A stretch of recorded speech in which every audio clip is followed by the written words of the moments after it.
maybe it will get to bloom before the frost gets it. Like the frost has gotten the base of this and the smaller one.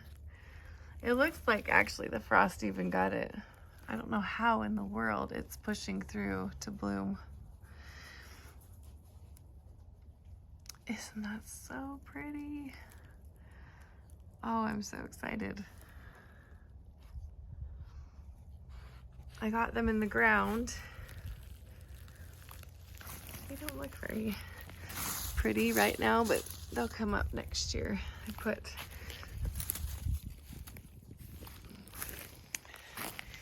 I put yarrow here. This is what this is, yarrow. And then lilies.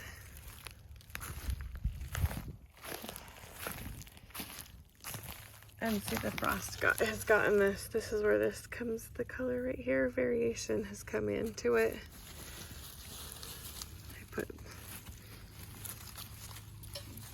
I got everything in the ground. This will creep up the side of this. This is a trumpeter vine, and I'll twist it around the pole right there. So that will be really pretty. And then this other one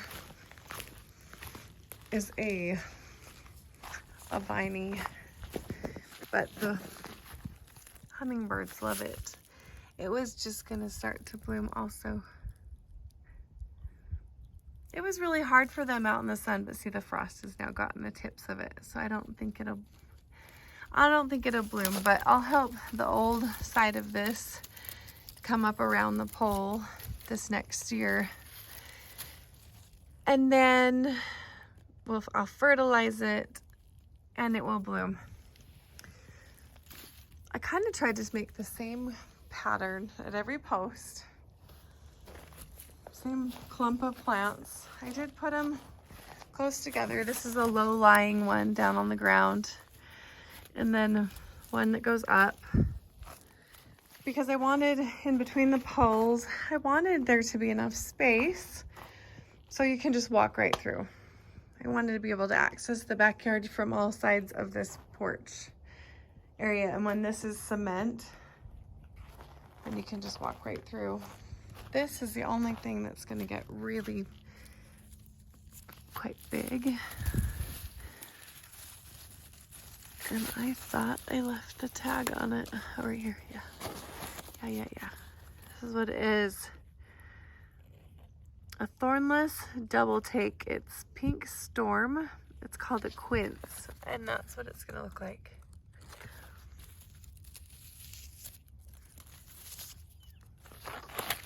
And then it's more lilies, of course. Lilies, I have a yellow, a red, an orange, and you know what? I'm not sure what has made it. I lost so many plants that I'm not sure what was made it here. So I'll just take what I get. I'll just take what survived, because these things struggled it out in a pot for a year and a half. I moved them from spot to spot, just trying to keep them wet, keep them away from the chickens. And here's another lily right here. I kind of shoved it down in the ground to protect it from the birds. Give it a chance to establish its roots, hopefully before winter comes. I'll take you on a little tour real fast. Wasn't planning on this, but my voice is a little bit scratchy. We've all been really sick. Sent the kids back to school, and we've had cold after cold. So this is the garden. This area right here, I had an arborist bring me this wood, and I'm gonna cover up the cardboard, and that's gonna be my grain all along that side. This up here is where, this is my bordering project. I'm gonna pull the nails out or shove them in, and this is what's gonna go around my garden. And my stash of pine needles and bark chips. This is where I put all my plants. You can see the outline of where I put all my plants in. And then I use this bark and shoved over it. Sorry, excuse me. to winter over any of my roots and keep them all in their pots, but keep them in the ground and keep them covered so they didn't freeze completely and die.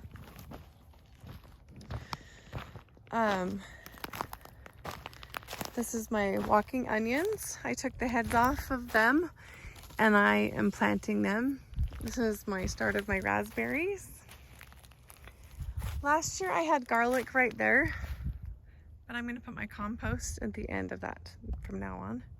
I just did it last year because I was just starting to lay things out and wasn't sure what I was gonna do. This is Sunchokes right here. Look how good they're doing. It's taller than I am. I don't know if you can see that. See, it's taller than me. It's like way taller than I am. Even the one behind me is taller than I am. So, all these flowers are sunchokes. Edible bottoms, and the bees and everything with this late of a bloom are absolutely loving the flowers on these sunchokes. They're always covered. And I obviously put a raspberry too close to the sunchokes. Last year when I did it on purpose because I was having a hard time keeping things watered by the buckets. And so I tucked these raspberries in here thinking, oh, I could maybe keep this area watered better, the ground. I think I'm gonna have to move those, possibly. This is my asparagus that we moved from our old home, and it actually survived. So I'm pretty excited. We have a small survivor, one there and there. I put this here to protect it from the sun all summer. I was having a hard time keeping it wet, but now we have water, so it's a lot easier. And here's another one. And here's another one. Look at all these. And this one is huge. I'm so thankful that we have these. So excited. Here's another one. This is horseradish here. Looks really, really good. I got these 3 plants from my friend Paula, and I am so excited to have them, and they've done really well. And these are Thornless Blackberries. I have 3 right here. And I need to get in here and get some gardening going, but we've been concentrating on the house. All the bags are leaves that I plan to spread out and cover the ground. I wanted to pull up this morning glory and recover it with some cardboard and then cover it all up so it chokes it out. Because the ground covers itself. If it's bare, it wants to cover itself with something, and so it just sends up whatever. So I'm trying to rotate back to the garden, possibly to do the outline so that I can have something for spring. I would like to move the hose here and bring the outline, finish this, and lay it out like I was going to. I've just got to make little pockets of time instead of wandering around telling you guys what I'm doing. I should do that. I need to come in here and router some wood so that when John gets home from work tonight, he'll be able to have a project. And he doesn't have to take time to do this job. But I came out for maybe an hour last night and did some of this. And poor guy with a temperature was up here working on this, but it looks so good. Sometime this week is when the insulators are gonna show up and do the 2 inches of spray foam. Look at that, he's made progress. You can tell it's a couple lines closer. It looks really good though. It's a lot of work. But the wood's really gonna be nice. Some sanding and a clear coat, and it'll be really nice. I'm getting kind of used to walking on these rickety stairs a little bit better. There for a while, I couldn't even go up like 4 or 5 of them. It freaked me out. We've been going around the yard and cleaning up trash from building the house and what the sellers left here when we bought the property. And so we got the well. Tavia rode in on the skid loader. She had fun with her dad and filled in the well. So there's no chance in it freezing. We had this big pile of garbage here. And so the well was exposed right in this area. And he left some extra dirt so it can compact down so we don't have a dip. And so then as soon as the metal gets here for the exterior, the guys will come back and put this side exterior on for us. And we still need our front window door.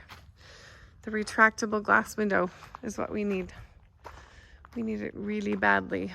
So every other door has doorknobs and is ready to go. And we also got our winter storage of food for the animals.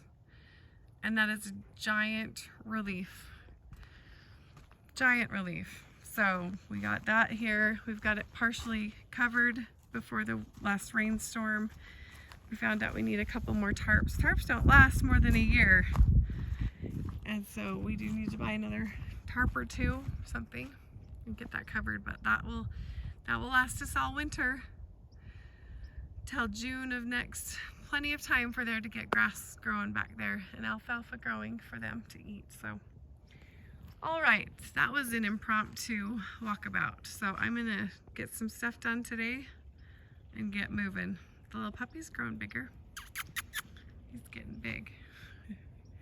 Isn't he cute? All right, we'll talk to you later.